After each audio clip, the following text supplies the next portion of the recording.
So the last post was about revenue. The next important aspect of the most frequently asked question, the second most frequently asked question was about EBITDA, the jargon. So maybe Pushkar, can you explain what EBITDA is and what is the kind of EBITDA which you need? So I'm sure most people know what EBITDA is. EBITDA is your profit. Okay. So I'll just give a quick snapshot. So EBITDA is whatever is your revenue minus your cost of good minus all fixed expense. What doesn't count in EBITDA is your interest, your depreciation, and your tax. So it's your profit before interest, depreciation, and tax. So that is what EBITDA is. Okay. Now, all D2C aggregators like GlobalBees, Upscalio, 10 Club, they value D2C brands using EBITDA multiple. So, say for example, your EBITDA is X.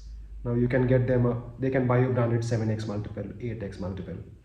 And most of them, I would say all of them have a minimum EBITDA threshold.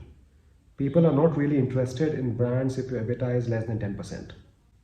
So 10% is probably where they are looking at, because less than 10% EBITDA businesses, there is a chance that they might not be able to service the debt. Most of these aggregators, they have taken a lot of debt to acquire the brands. So the business should be making enough revenue so that they can pay the interest. Sorry to interject. So you're talking about 10x EBITDA is what you get, right? You said 10%. 10% 10% 10% EBITDA you need, and 10x EBITDA is the sales. So 10x is a really good valuation. It usually starts at 5 to 6x 6x. and can go up to 10, 12x. And that's the annual EBITDA, right? Not That's the correct. monthly. That's the, right? yeah, We're that's talking- correct. Yeah.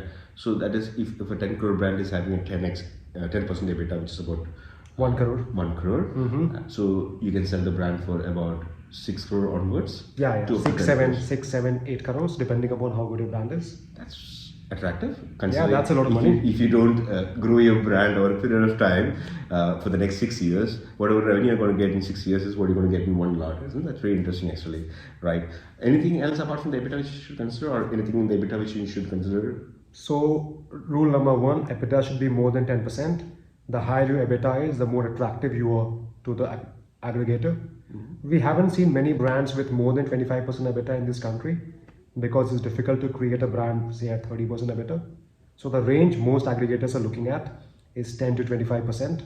The higher the better, because you'll get more money since you're getting a multiple of your EBITDA. And another thing, how aggregators calculate your EBITDA is, say, as founders. Now you might be taking some salary. So you might be taking a small amount as salary, or maybe not a really big amount. So they add back that salary, the founder salary, not the staff salary. So your EBITDA on books can be maybe 10%, but once you add back your salary to the EBITDA, it can become 11, 12%. So that's an advantage. So you get also slightly higher value. Oh, nice. That's very interesting. Yeah. So I should take more salary if I'm a brand owner, right? Yeah, you can do that. Yeah, that's very interesting. It's quite insightful, actually. No, I don't think founders usually know when they're approached by an aggregator about these kind of small things, right? Small detailing, right? So that That's they can negotiate correct. better. Yeah, Very interesting. that's right. correct. So that was about EBITDA. So we covered what? Revenue and EBITDA, right? Right. Next is a surprise.